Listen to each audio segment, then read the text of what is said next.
First of all, I'd like to thank you for the privilege of addressing you today, sharing with you a little bit about our scouting program, a little bit of the history, and most of all, for thanking you for the support that you've given us over the years. Without your support, we wouldn't be able to float. The Lewis and Clark Council covers 15 counties. We go as far north as Gillespie, as far south as Mount Vernon, everything in between. They service 23,000 young people, with 13,000 of them being either underprivileged or mentally challenged. This is mainly in the St. Clair district area. Some of the things that are important is the fact that over 33,000 pair of shoes were collected by the Boy Scouts, and that 3,400 actual pounds of food was collected this year in the Scouting for Food. This is the largest one event that we have. It's council-wide on the same weekend, nationwide, and everybody participates in that. Our district covers 5 counties: Madison, Jersey, Macoupin, Greene, and Calhoun. In that area, do you need me back there? Oh yeah, it'll be helpful. Okay, we'll try and do this and not make it yell. How's that? Okay, better. Okay, well, we're going to talk about why we need this program. Let's suppose this yardstick represents, they said, 72 each inch represents 2 years of our life. And so we're starting way back over here. And the first 5 years in white here, you have total control of your children. What they wear, what they eat, where they go, the toys they play with, everything. You decide. The next 6 years, it gets a little scary because all this time that you've had control, you have to give it to someone else. So during this period of time when they're in grade school or elementary school, somebody else is telling them what to do. And they tell us, the people who know, that in this period right here is when our young people start to develop into things such as, what should I do? What's right? What's wrong? What are ethics? So there's a little help. They're still getting it from home. You pretty well hold the strings on where they go at night, how long they stay out, what they watch on television. But you know what, folks? This little section in red right here, all at once they become middle schoolers.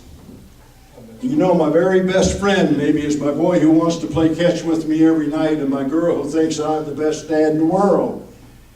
And somewhere in those 3 years, they're a stranger. They go in and slam their door when they come in at night. They turn that music on. They don't know how to speak to anyone. This is the time when they're starting to be out there and form what they're going to do. Something that we have to be responsible for. Then all at once, our control is pretty well gone because now they're in high school. They've already had everything back here we can do. The teachers have tried to do what they can with them. They've had a chance to take and try their wings. They have to start in this 3 years deciding what are they going to do with life. Am I going to go to college? Do I have a profession picked out? Do I want to be a bum and live on the beach? It's up to you, because 3 years from now, that's where you're going to be. Then we come down to this last 4 years, 5 years, 7 years, whatever it takes. You chose to go to college. Mom and Dad, they don't have much to do with it except pay for it the next 20 years. But they're here. What we started with back in this area, all the way up to this point, is what every one of our young people have to look forward to and make a decision. But from there to here, and for some of us looking for a longer yardstick, they have to decide what's right and what's wrong. I think it's rather interesting.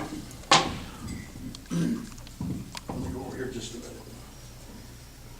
minute. How do our children see us as parents? I told you that first 5 years of their life, we controlled everything. And And it says a child up to 4 years old said, my parents can do anything. When they hit 7, they said they know a whole lot. At 9, they said, you know what, my parents don't know quite everything they think they should. And at 12, they said they don't even understand. At 14, they said, my mom and dad are old-fashioned. At 21, man, we're out of touch. At 24, now maybe we're getting out of college now, it says, you know what, my parents aren't really too bad. And at 30, it says, I wonder what my parents would think about this. At 35, it says, I must get their input first. At 50, it says, I know they would like to know what I'm doing, and I really wonder what they would think. And at 60, it says, I wish I could talk to my parents again.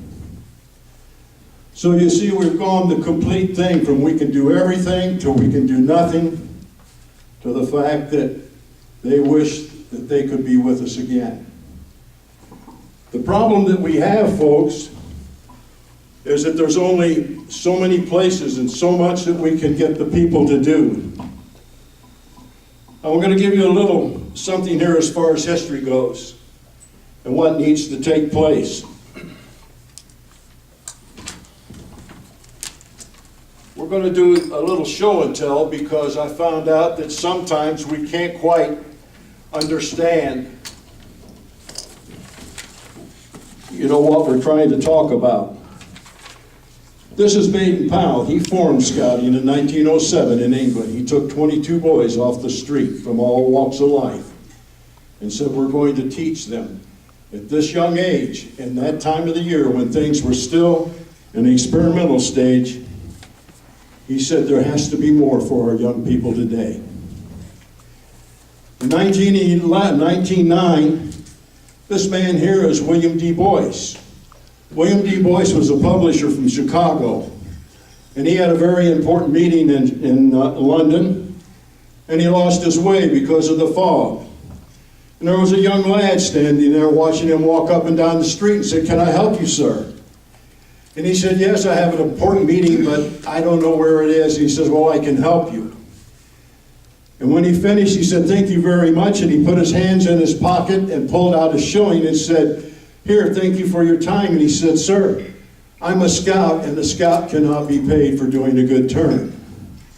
Well, this really impressed him, and he asked more questions. And so that weekend he spent with Baden-Powell.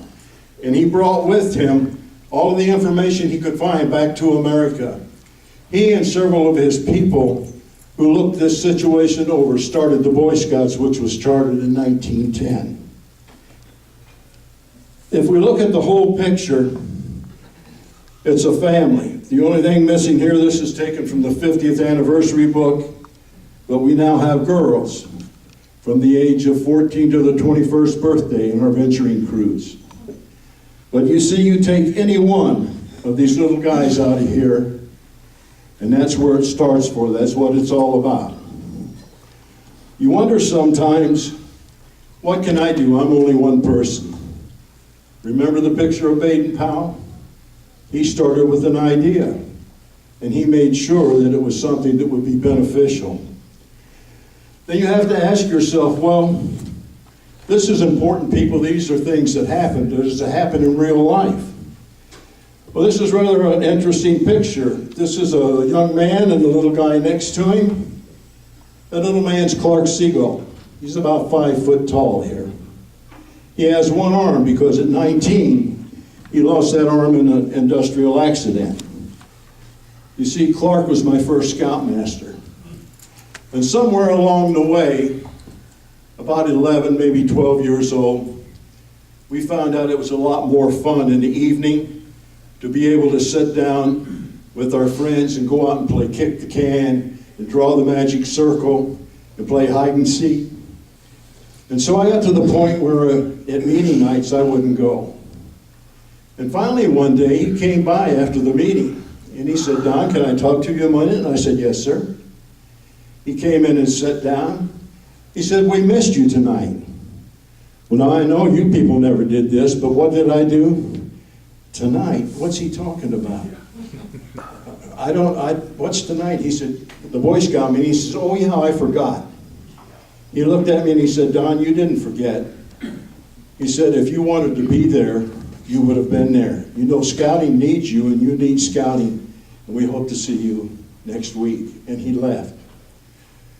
Folks, those few words at that particular time made all the difference in the world in my life. Because of him, I've been in this program 64 years. It's something that I can't even imagine how it happened and the things that we actually was able to complete. What is the output? Are we really doing something that's teaching? These three older boys that you see right here received the Heroism Medal from Jerseyville in 2011. The little guy in front had drowned in one of the local lakes, and they brought him back. They learned that by being a scout. We always hope and we reach for the top, and we want all of our boys to go as high as they can and do the best they can, and that's the Eagle Scout. Only 5% that ever joined will make that. In 1964, I was fortunate enough to have 10 at one time. This is something that I will always remember because the first group that went to Philmont in that period of time, half of them came from our post. 1/3 of the boys that went that year to the National Jamboree in 72 came from our post. And all of the kids had the opportunity to do the canoeing in the boundary waters of Canada. They earned this award. I had an Eagle presentation Sunday, and one of the 12 here, one of the 10 was there. And we talked about how things had gone and the things that we had done. We took one.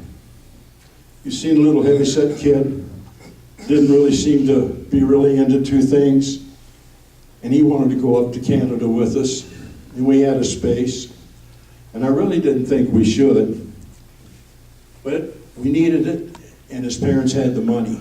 So we said, okay, he can go. About the second day out, when everybody was working, he was reading comic books. About the third day, comic books were gone, and he was on pots and pans every night. Really wondered why I didn't drown him the first day, but he did come back. And as things go, 2 or 3 years later, he disappeared. It wasn't long after that, about 2 years later, there was a knock on my door at Christmas. And here stood this great big 6-foot good-looking young man. He said, Mr. Green, do you remember who I am? And I said, well, you look familiar, but I don't know. He said, well, I'm Johnny so-and-so. I just wanted to tell you, when you took me to Canada, that did more for me and my life than anything that's ever happened. So what we try and tell the leaders and the parents, we never know when we tell the kids something, the difference between right and wrong, what they're going to learn. It may be 10 years down the road and they will say, I remember now what I was told, and I know how I should act. I thank you for your support. I thank you for the fact that starting from those 22 young men in England, we've grown to the largest youth organization in the world. Thanks again for your support and your time.